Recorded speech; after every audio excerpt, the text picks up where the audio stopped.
আমার প্রিয় ভাইরা, পরশুদিনকার ঢাকা বিশ্ববিদ্যালয়ে এই তোফাজ্জল নামক একজন ব্যক্তিকে পিটিয়ে পিটিয়ে যেভাবে হত্যা করেছে, এভাবে হত্যা কোনো একজন জানোয়ার পর্যন্ত করতে পারে না। যারা করেছে তারা অমানুষ, ছাত্র নামে কলঙ্ক।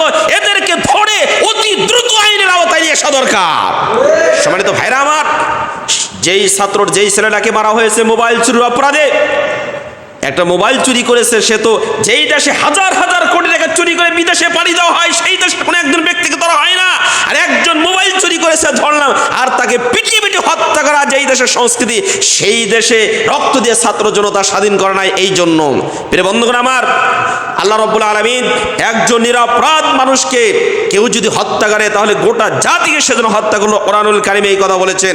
সুতরাং যেই 6 জন ছাত্র তাকে তাদের পিটিয়ে পিটিয়ে হত্যা করার ক্ষেত্রে অগ্রণী ভূমিকা পালন করছে, ওরা যেই দলের হোক, ছাত্রলীগ, ছাত্র শিবির, জামাত, বিএনপি, যেটার হোক না কেন, ওদেরকে অতি দ্রুত আইনের আওতায় নিয়ে এসে ছাত্রত্ব বাতিল করে ওদের ফাঁসির কাস্টে ঝুলানো দরকার। নইলে আবরার ফাহাদদের মতো ঘটনা ঘটতেই থাকবে।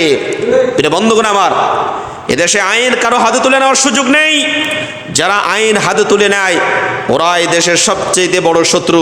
প্রিয় বন্ধুগণ আমার, এই যে ছেলেরা হত্যা করেছে, যতটুকু জেনেছে সে নাকি আগে ছাত্রলীগ করতো, এখন বিএনপি সেজেছে। ও ছাত্রলীগ করুক, যাই করুক না কেন, এখন যেটাই সাজুক না কেন, একজন ব্যক্তিকে এমনভাবে পিটিয়ে পিটিয়ে মারা, একটা পশুরও মানবতা আছে। কিন্তু এই সমস্ত ছাত্র নামে কলঙ্ক, ছাত্র নামে অসভ্য, এদের ভিতরে কোনো মানবতা নেই। আমায় পিটাইতে পিটাইতে পায়ের গোস্তগুলো খসে ফেলছে। এরপরে কয়েকজন ছাত্র হাতের ভিতর হাত বেঁধে রড দিয়ে, সেই রডের উপরে পাড়া দিয়ে দিয়ে এটাকে কষ্ট দিয়েছে। এইভাবে কোনোদিন একজন মানুষকে কেউ মারতে পারে না। প্রিয় বন্ধুগণ আমার, এগুলার সূচনা হয়েছে কোথা থেকে আমাদের একটু ইতিহাস টানা দরকার। প্রিয় বন্ধুগণ আমার, 2006 সালের 28 অক্টোবরে যেই জালিম স্বৈর শাসক মানুষকে হত্যা করে নৃত্য করেছিল, তার উপরে দাঁড়িয়ে সেই সময় থেকে এই সংস্কৃতি জারি হয়েছে। তবে এখনই সময় এসেছে, আমরা নতুন বাংলাদেশ গড়েছি, স্বাধীন বাংলাদেশ গড়েছি। এই বাংলাদেশের একজন মানুষকে বিনা বিচার হত্যা করতে কাউকে দেওয়া হবে না। ভাইরা আমার, এই সংস্কৃতি যদি চলতে থাকে তাহলে এই দেশের মানুষ নিরাপত্তা পাবে কোথায়? আল্লাহ রাব্বুল আলামিন কোরআনুল কারীমের মধ্যে জানিয়ে দিলেন, মিন আজলি যালিক কাতাবনা আলা বনি ইসরাঈলা আন্নাহু মান ক্বাতালা নাফসান বিগাইরি নাফসিন আও ফাসাদিন ফিল আরদি ফাকান্নামা ক্বাতালান নাসা জামিআ। সূরা মায়দা 32 নম্বর আয়াতের মধ্যে আল্লাহ রাব্বুল আলামিন বলেন, কোন একজন ব্যক্তি আরেকজন ব্যক্তিকে যদি অন্যায়ভাবে হত্যা করে, আল্লাহ রাব্বুল আলামিন বলেন সেজন্য গোটা জাতিকে হত্যা করলো। আর কেউ যদি কোনো একজন নিরপরাধ ব্যক্তিকে মুক্তি দিয়ে দিল, জান বাঁচিয়ে দিল, তাহলে সেজন্য গোটা জাতিকে জান বাঁচিয়ে দিল।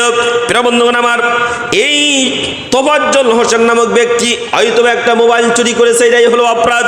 এই অপরাধের কারণে তাকে পিটিয়ে পিটিয়ে হত্যা করতে হবে, এটা কোনো ইসলামের বিধান হতে পারে না, সভ্য মানুষের বিধান হতে পারে না, যাদের সুস্থ বিবেক রয়েছে তাদের কোনোদিন বিধান হতে পারে না। সুতরাং এই কাজ যারা করেছে তাদেরকে অবশ্যই বাংলার জমিনে শাস্তি হওয়া দরকার।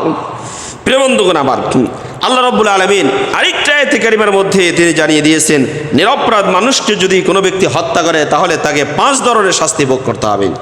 আল্লাহ রাব্বুল আলামিন বলেন, ওয়ামান ইয়াকতুল মুমিনা মুতাআম্মিদান ফাজাযাউহু জাহান্নামু খালিদান ফিহা ওয়া গাদিবাল্লাহু আলাইহি ওয়া লা'নাহু ওয়া আ'আদ্দা লাহু আযাবান আযীমা।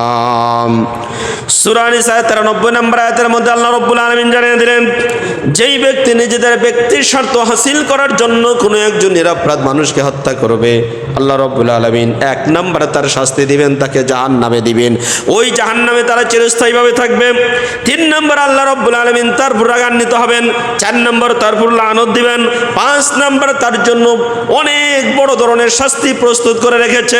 প্রিয় বন্ধুগণ আমার, এই তোফাজ্জল হোসেনকে যারা হত্যা করেছে, একজন আমরা বলবো নিরপরাধ হোক আর যেটাই হোক অথবা অপরাধী হোক, নিজেরা আইন হাতে তুলে নিয়ে তাদেরকে এভাবে হত্যা করা কোনোদিন ইসলাম সমর্থন করে না। সুতরাং এখনই সময় এসেছে, বাংলা টেকনাফ থেকে তেতুলিয়া পর্যন্ত, রূপসা থেকে পাথুরিয়া পর্যন্ত একজন মানুষ যেন বিনা বিচারে কেউ হত্যা করতে না পারে। যদি হত্যা করে ছাত্র জনতাকে এখনই জাগতে হবে, মুসলিম তাওহীদি জনতাকে এখনই জাগতে হবে। ইসলাম বহির্ভূত কোনো একটা প্রাণীকে যেন হত্যা করতে না পারে, আমাদেরকে সোচ্চার থাকতে হবে।